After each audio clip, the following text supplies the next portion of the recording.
Boa tarde.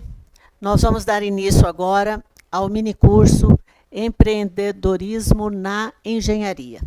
E para discorrer sobre esse tema, nós teremos dois excelentes instrutores, engenheiros, que trabalham nessa área há muito tempo. Apresentar o engenheiro Humberto Luiz Ribeiro e o engenheiro Brenner. Eles farão as suas apresentações. Obrigado, professora. Saudar a realização do congresso, aqui em Brasília, o 9º Condeste. Meu nome é Humberto, como está ali, eu sou professor visitante na Universidade de Cornell, engenheiro civil pela Faculdade de Tecnologia aqui da Universidade de Brasília, turma de 95, e trabalho o tema segurança, em especial na vertente cibernética, que é nos novos adventos, né, que a gente vem vivendo, a transformação digital do planeta, vem sido um nicho de grande preocupação, eu acredito, da população mundial, né?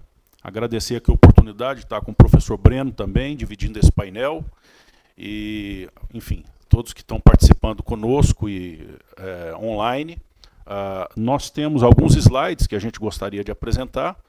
Eu acredito que eu inicio com os slides e aí depois passo a palavra ao professor Breno para continuidade. Tá? Muito obrigado, professora.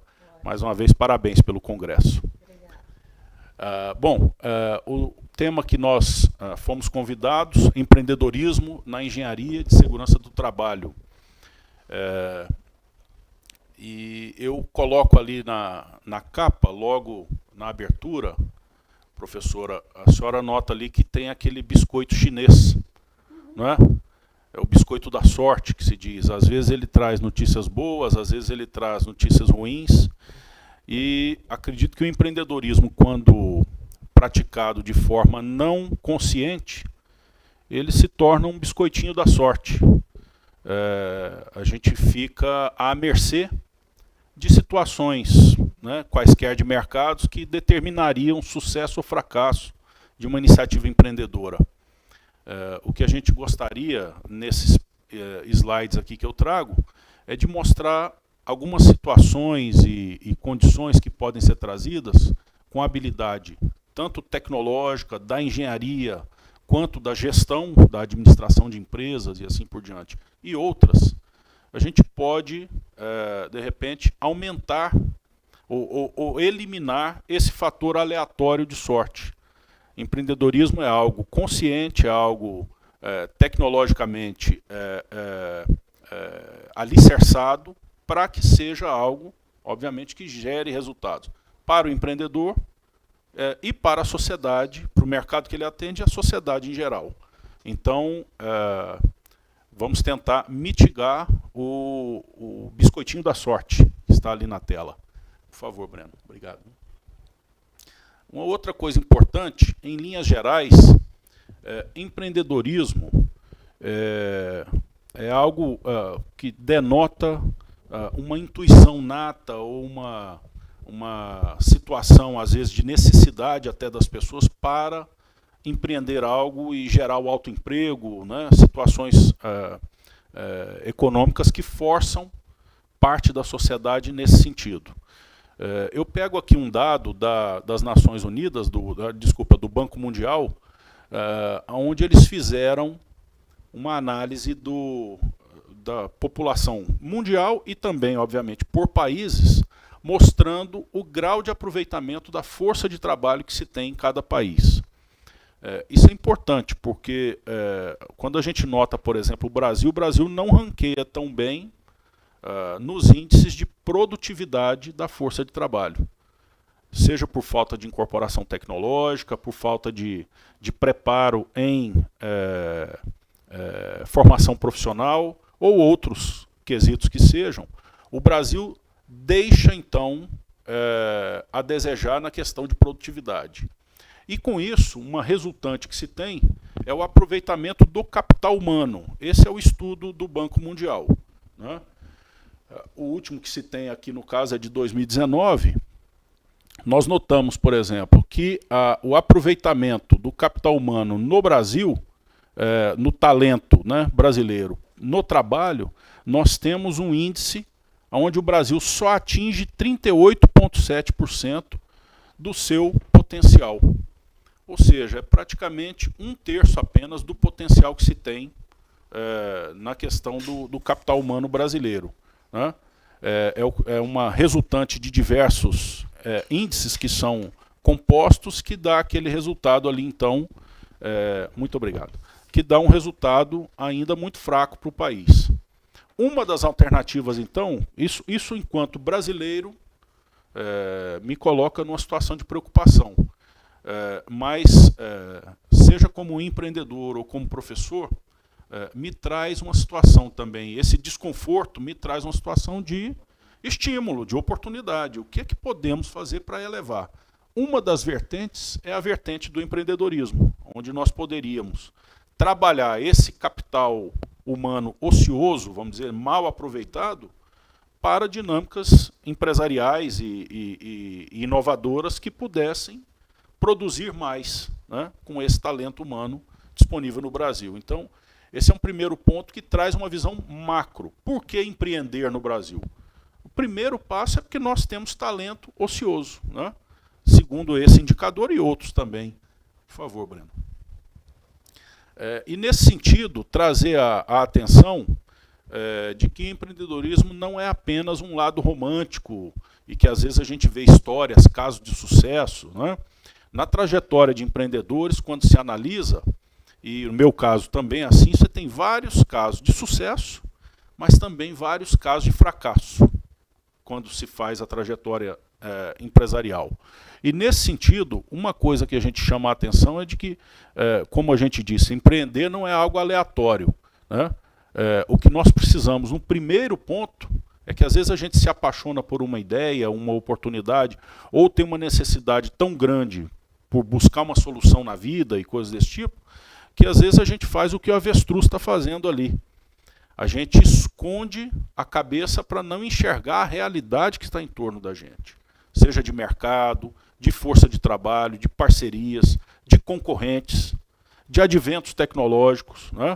Então, o vendedor de chicotes, na época que o Ford empreendeu, né, o automóvel, se o vendedor de chicotes ficasse, né, para carruagens, ficasse com a postura do avestruz, não enxergando a realidade que estava chegando próximo do mercado dele, ele fatalmente teria perecido.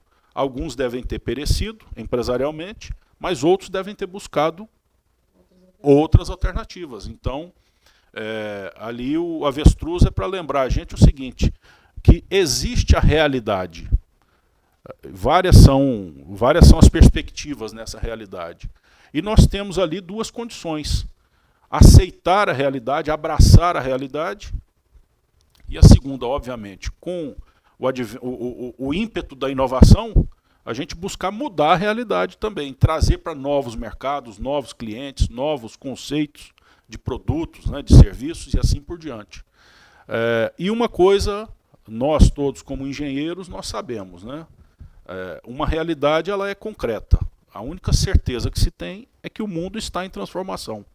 Vamos falar um pouquinho sobre isso. Obrigado, Breno. Então, quanto à realidade, tem coisas que são, ponto final, né? Nós vivemos numa nave espacial chamada Planeta Terra, com uma população hoje em torno de 8 bilhões de pessoas, chegaremos aí às previsões no final do século a 10 bilhões de habitantes. Há realidades de desigualdade de renda e instabilidade social em vários pontos do planeta acontecendo, né? Outra realidade também são fluxos migratórios por várias razões, né? Mas isso denota a sinergia entre o social, né, e o fluxo, né, migratório. Temos hoje uma instabilidade, uma insegurança no campo energético e no campo alimentar. São duas grandes corridas empresariais no planeta para grandes corporações que chegam, obviamente, até pequenos negócios, mundo afora. O Brasil, nesse tópico, em especial, tem um papel muito relevante. dadas as condições naturais e as potencialidades que a gente tem no país, né? A questão do aquecimento global está cada vez mais notório, e eu me lembro desde o banco da universidade, conversando sobre isso, falando no futuro, o futuro chegou sobre esse aspecto de forma bastante dramática. Nós estamos vivendo isso no Brasil e mundo afora, diversas circunstâncias que demonstram que essa questão do aquecimento global é um fato, né? É uma realidade. E outra realidade é a disrupção digital. Já vem um processo de transformação muito forte, planeta afora, né? O advento tecnológico, tanto que nós estamos aqui hoje digitalmente, né? Num congresso, e isso acontece cotidianamente. Então, a disrupção digital mudou a educação, as relações humanas, a política, né? Nós estamos vendo circunstâncias também agora que o Brasil está passando, mais uma vez, né, um ciclo eleitoral, no caso agora das prefeituras. Nós estamos vendo como o impacto digital é forte, né, em um modelo onde há 20 anos atrás não tinha essa relevância, né? Mas muda também a saúde, muda uma série de outras dimensões da vida humana, né, da sociedade. Podemos? Então, em meio a toda essa realidade, nós colocamos ali que o futuro do trabalho, em todas essas mudanças, possibilidades e riscos também, ele desperta enorme interesse. Como é que vai ser o meu trabalho amanhã? E acho que nós, como engenheiros, precisamos até apresentar alternativas e conversar com a sociedade sobre isso. A gente disse sobre a disrupção digital, mas tem a questão ali, então, o crescimento exponencial de tecnologias transformadoras. São diversas, podemos conversar a respeito disso, né? Mas essas tecnologias, o ponto-chave é que elas impactam no modelo de trabalho, a forma que as pessoas se organizam para produzir o seu bem-estar. E à medida que elas impactam, então, há possibilidades. O vendedor de chicote ele pode ter outras alternativas, então, seja como funcionário que fabrica o chicote ou como empresário que empreende, que vende, que negocia o chicote. Que outras alternativas ele tem, né? Muita coisa está acontecendo. E também muda a própria natureza do trabalho.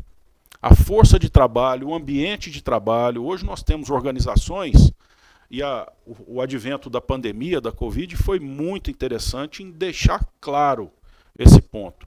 Existem novas formas de organização para o trabalho, né?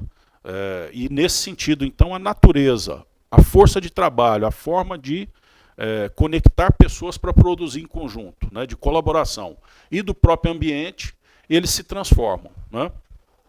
A questão ambiental, social, etária vai impactar em tudo isso, tá? Vamos lá.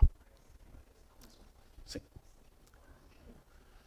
Um outro ponto que temos que ter em mente também é a questão da sustentabilidade. Como nós falamos do meio ambiente, né, a questão verde, né, a agenda verde do planeta, mas a gente nota que essa agenda ela não é uma agenda específica e segregada. Ela é uma agenda que está em conjunto com diversos objetivos, né, de melhoria da nossa sociedade global em relação ao que se chama de ESG, né?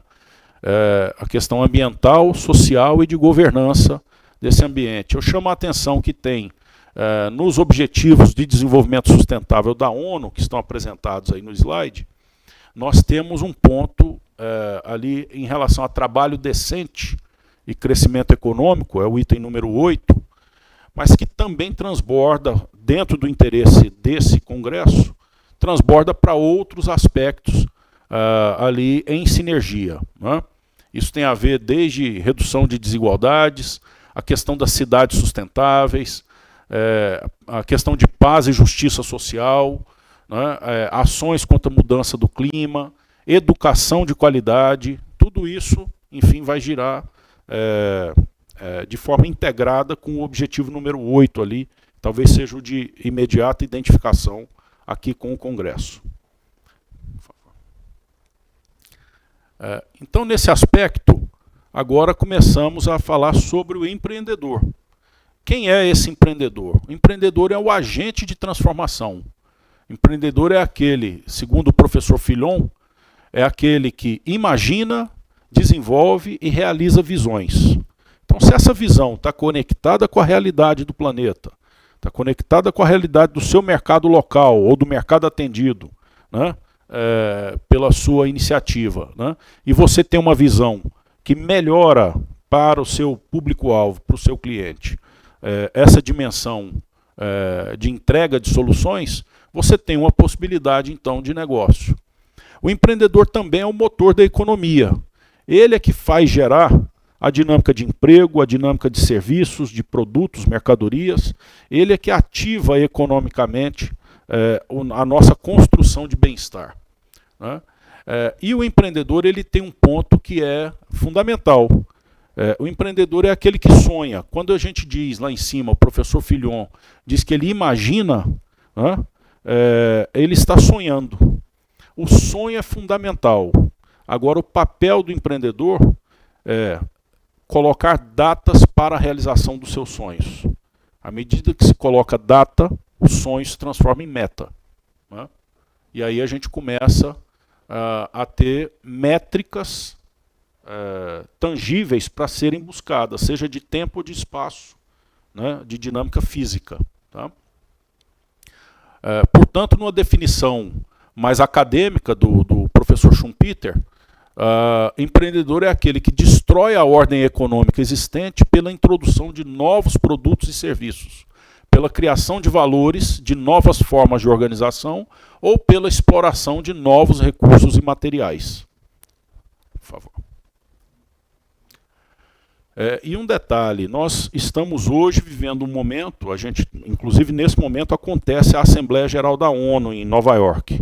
Nós vemos lá os discursos de chefes de Estado, de chefes de governo, e muitos conflitos latentes planeta afora. Então, além do problema ambiental, das questões de transformação digital, nós ainda temos momentos de guerra em vários países acontecendo, disputas políticas, por vezes até desconectadas da realidade que a gente vem conversando, né? Tratando política como torcida de futebol, às vezes, ou paixões momentâneas que estão dissociadas da realidade, né? E aí a gente fala, poxa, mas um momento como esse é um momento de empreender? Então esse slide que a gente coloca na tela é para dizer o seguinte: o empreendedorismo ele pode acontecer, obviamente, nos momentos de calmaria, o chamado céu de brigadeiro, onde você não tem, vamos dizer, turbulências externas, né, ao negócio. Eu acho que é até uma utopia. Nunca vai haver, no meu ponto de vista, um empreendimento de longo prazo, sustentável, que não tenha em algum momento turbulência. Mas só demonstrar ali com alguns exemplos grandes iniciativas que surgiram em momentos de enorme impacto, as chamadas nascidas na escuridão, em momentos de grande turbulência, empresas que surgiram e foram enormes sucessos, né, globais. Uma delas é o Google. O Google nasceu num momento onde, quem é da minha geração viveu isso em tempo real, onde se dizia que as .coms, né, a bolha das .coms, as .coms deixariam de existir, as empresas .com. Né? A Bolsa de Valores penalizou diversas empresas que não estavam entregando devidamente os sonhos que projetaram e assim por diante, e o Google, em meio a isso, surgiu. Hoje é uma das 10 maiores empresas do mundo, né? Grupos empresariais. Da mesma forma, como o exemplo que foi colocado do Uber, vários outros ali, vocês notem que tem, em todos esses exemplos aí, uma forte sinergia com a transformação digital. Uber, o Airbnb, Dropbox, Spotify e etc., todas essas nasceram em momentos de grande dificuldade. Ou logo após o 11 de setembro, que foi um momento também de grande turbulência internacional, momentos de guerra, momentos de pandemia, surgiram diversos novos negócios. Então, empreender na escuridão não é que é só possível. Para vários negócios, inclusive, pode ser o melhor timing para o empreendimento. É um momento de turbulência que às vezes gera uma oportunidade ainda mais especial. E aqui eu faço uma chamada para o empreendedorismo tecnológico, o empreendedorismo com base na engenharia. Nós, do campo da engenharia, temos uma aptidão, né, de desenvolvimento, vamos dizer, durante um curso de formação em engenharia, que nos dá algumas condições especiais e que a sociedade depende delas para fazer o seu salto. Algumas delas estão colocadas ali. O engenheiro, ele desenvolve, ele tem boa formação matemática, né, informática e em tecnologia. Ele tem condições de otimização e de análise dos critérios de produtividade e de segurança do trabalho, de forma concatenada. O engenheiro também, na grande maioria das carreiras de engenharia, ele tem o trabalho em equipe e a liderança como um pré-requisito, né, para o sucesso. Engenheiros trazem a questão da ética, e nós estamos aqui numa das casas que zela pela ética na engenharia, que é o sistema CREA, né, com FEA. Então, ética e visão holística dos problemas. O engenheiro convive com mudança, e a grande maioria, se eu posso pegar os colegas de engenharia que eu convivi durante, seja o período acadêmico ou empresarial, mudança é algo, inclusive, que estimula nós engenheiros, né? Então, conviver com mudança é algo do nosso dia a dia. O conhecimento técnico em áreas específicas, né, seja trânsito, obras ou a questão mecânica, elétrica, qualquer que seja o ramo da engenharia, né? A criatividade, a palavra engenharia em vários idiomas ela tem também como sinônimo criatividade, né? E resolução de problemas. Você quer tornar uma roda de engenheiros, trazer o silêncio para que todos foquem em um assunto, é colocar um problema na mesa. Todos já imediatamente param e focam para buscar a solução. Então, o engenheiro ele pode ajudar demais na maturação de empreendimentos. Os sonhos virarem metas. Porque além de colocar aquela data que eu mencionei há pouco, o engenheiro é aquele que vai colocar condicionantes, capacidades, alternativas para buscar a viabilidade dessa nova meta que foi traçada. Vamos lá. Aqui alguns exemplos, né, fronteiras do desenvolvimento que tem acontecido. Falamos do campo energético ali, em 2022, agora recente, foi colocado o primeiro trem movido a hidrogênio. Esse é um trem alemão que funciona na Europa, né? Mobilidade livre de emissões, no caso. É a engenharia funcionando, né, no empreendimento. Também um exemplo nosso aqui, brasileiro, da Embraer, que é o veículo voador, né? Veículo elétrico de decolagem e pouso vertical, o eVTOL, que no caso da Embraer, ela tem concorrentes também que tem desenvolvido. No caso da Embraer já houve o voo inaugural da EVE, né? Que seria EVA em inglês, eu acredito, a chamada de marketing da Embraer. E uma outra coisa aqui, apenas para começar agora a ilustrar, dentro do campo do empreendedorismo, setores disruptivos, segmentos disruptivos, inovações que estão acontecendo. E eu trago uma ali, professor Breno, até embaixo aqui, se você passar o mouse, eventualmente tem nessa...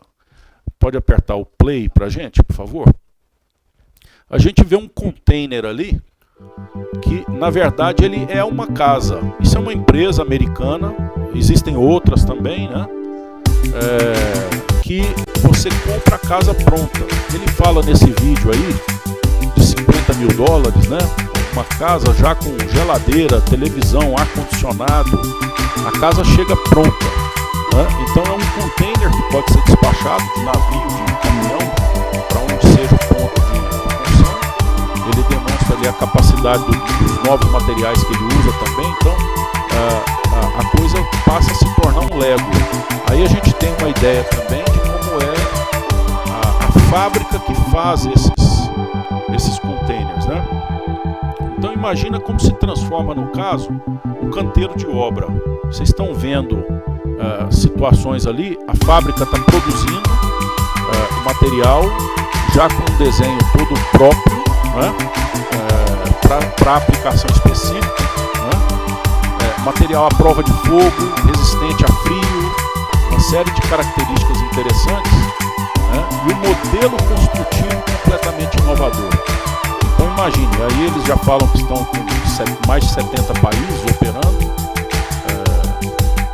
e a empresa tem uma fábrica, aí tem uma ideia da fábrica, né, da dimensão dessa fábrica, e você vai poder ter casas. Então eu fico imaginando na crise de moradia, né, em especial moradia popular, o acesso à moradia, como isso pode ser transformador, esse modelo de negócio, né? Obviamente que não é aplicável a qualquer situação, mas em um nicho, um segmento específico de mercado, isso pode fazer uma grande diferença.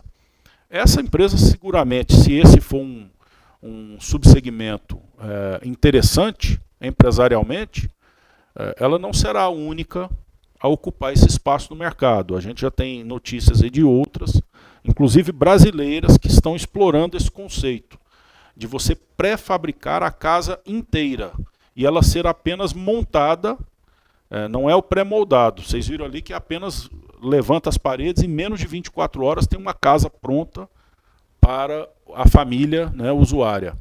Então, enfim, são alguns exemplos apenas para estimular qualquer que seja, né, no nosso interesse de mercado, o nicho a ser explorado, lembrar que tem inovações disruptivas que podem ser colocadas, né? Um trem movido a hidrogênio, um veículo, né, que voa, e uma casa montada no canteiro de obra em menos de 24 horas, fabricada em série, né? Já com toda a estrutura, já vem com a cama, com o travesseiro já pronto para a família habitar na primeira noite, né? Por favor.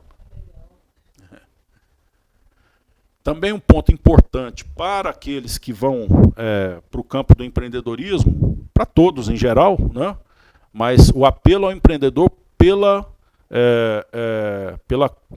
condição de integridade, civilidade e propósito. Abrir mão desses pilares é algo que pode ser um grande problema na vida né, de todos. Então, e o papel do líder nesse caso, então? Uma liderança empática gera coesão. O líder, no caso, o empreendedor é aquele que tem antevisão de ter o sonho e de dar conformação para esse sonho, né?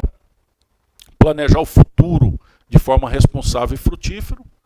Ele tem humildade também para ouvir, num momento com tanto volume de transformações, de novidades, de informações circulando, saber ouvir é algo fundamental.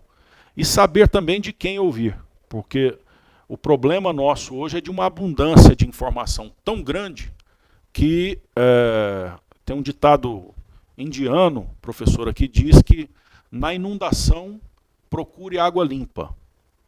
Porque muitas pessoas sofrem e até falecem durante uma inundação por falta de água potável. Imagine que paradoxo, você está cercado de água por todos os lados, mas é uma água que subiu esgoto, subiu combustível dos tanques que foram inundados, dos postos de combustível, enfim, é uma água imprópria para consumo. Então tem um ditado indiano que diz, na inundação, procure água limpa. É a primeira coisa que deve se focar, né? Nesse caso, então, da humildade para ouvir, também ouça de fontes limpas, né? Qualquer que seja o seu campo de empreendimento, porque a avalanche de informação, a inundação de informação é um negócio brutal no nosso mundo atual.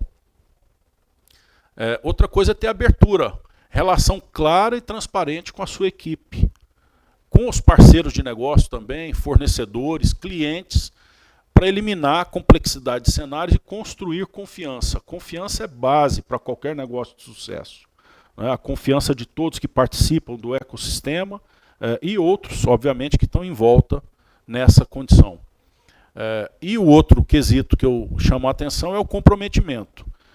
Não existe empreendedorismo de sucesso de forma eventual, né? Isso eu estou dizendo negócio sustentável. Não estou falando uma gincana, uma iniciativa pontual, mas negócios perenes, eles precisam do engajamento dedicado do empreendedor. Então, comprometimento é algo, e a gente vê que isso é um ponto que liquida vários negócios que teriam até um bom potencial, mas às vezes a pessoa leva como uma segunda alternativa e não se engaja, né? O primeiro que aproveita quando há uma boa oportunidade de mercado, mas não há comprometimento de quem está empreendendo, é o concorrente, porque ele vai ver, eu faço isso com maior dedicação, às vezes sem o talento que o anterior tinha, mas pela dedicação ele vence e sai na frente. Então, comprometimento é fundamental. Então, nosso farol é essa questão da integridade, da civilidade e do propósito com o negócio. Né? Por isso que a gente coloca ali um farol como o norteador, né, do empreendedorismo. Por favor. A engenharia do futuro tem vários temas, então, chamando a atenção aí, acredito que o professor Breno vai falar um pouco também mais sobre esses pontos e outros do empreendedorismo, mas, obviamente, a bandeira da sustentabilidade, da economia circular, ela é uma vertente. A gente vê, por exemplo, recentemente, o governo federal no Brasil lançou um programa para o setor automobilístico, é o programa Mover, que tem esse princípio da economia circular como um dos pilares do programa. Quando a gente fala do impacto, né, dos veículos na mobilidade urbana e de carga e assim por diante, não é só verificar o modal ou o modelo energético do veículo. Então, eu noto que os governos estão agora deixando de falar apenas eletrificação, porque essa é uma alternativa, para falar sim de descarbonização. Ainda mais um país como o Brasil, que é mais amplo, nós temos alternativas como o etanol, o biodiesel, né? Fontes renováveis. Então, se a gente fala apenas eletrificar, eu estou deixando de explorar, eu não estou tendo antevisão para explorar outras possibilidades que o Brasil tem, inclusive para liderar, né, junto com outros países, mundialmente. E a economia circular vai até o fim de vida do veículo. O que é que eu faço depois que aquele veículo atingiu 30, 40, 50 anos de uso?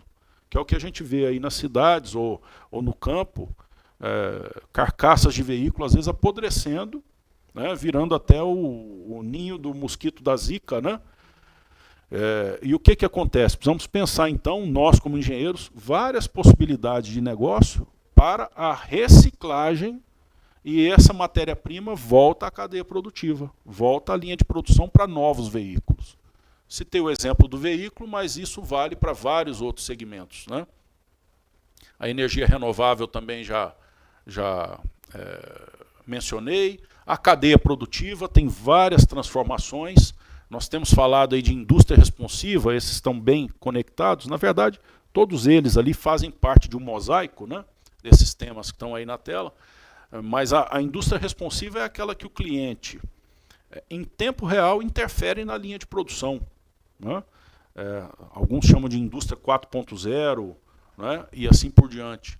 Então, obviamente, para que isso aconteça, tem uma carga enorme de engenharia por trás e de preocupação com segurança no trabalho por trás, né, vamos dizer, nos bastidores, né, para que uma nova fábrica seja concebida com esses critérios. Então, várias possibilidades aí.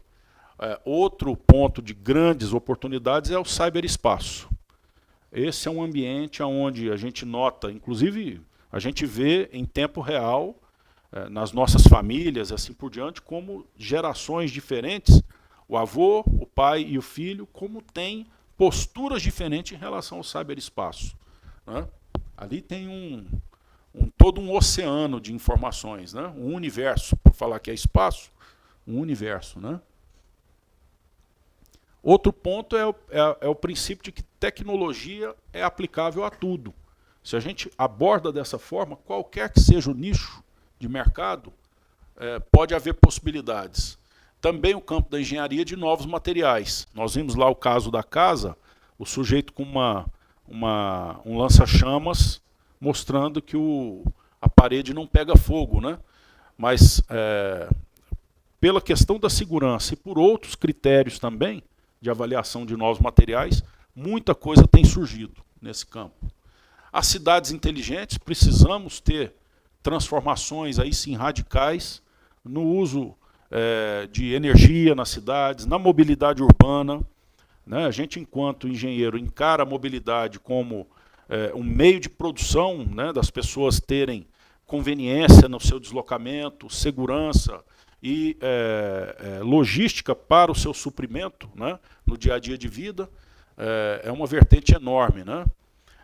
E um ponto fundamental, antes de colocar para os outros, vários segmentos que podem ter aí o impacto da engenharia em futuros empreendimentos, é a questão da manutenção e do monitoramento do que já se tem, né, como ativo, como patrimônio, seja urbano ou seja infraestruturas, né, linhas de produção, cadeias produtivas.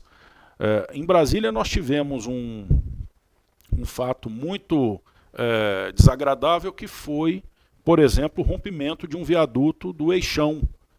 Uma das principais, né, que quando se concebeu a capital federal, as duas principais vias de deslocamento seriam o eixo monumental e o Eixão, né? E o Eixão, apesar deste CREA, as suas comissões, chamarem a atenção de governo após governo sobre a necessidade de manutenção da infraestrutura, né, de concreto armado no caso, ela veio a colapso.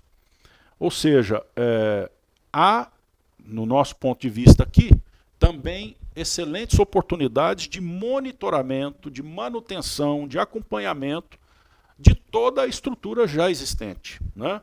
A gente deu um exemplo sobre a questão de estrutura física, mas pode ter também questões digitais, questões de comportamento humano, às vezes, né? Exatamente. A gente fala, por exemplo, sobre manutenção, acompanhamento, até das forças de trabalho.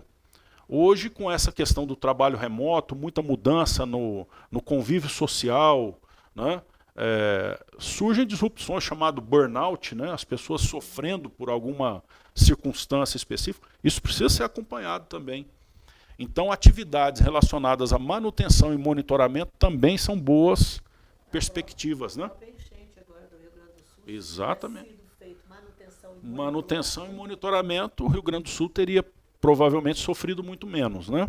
Então, esse é o papel do engenheiro também, olhando para o futuro. Por favor, Breno. E aqui a gente coloca, para os colegas, uma série de cards sobre o mercado mais específico em segurança no trabalho, né?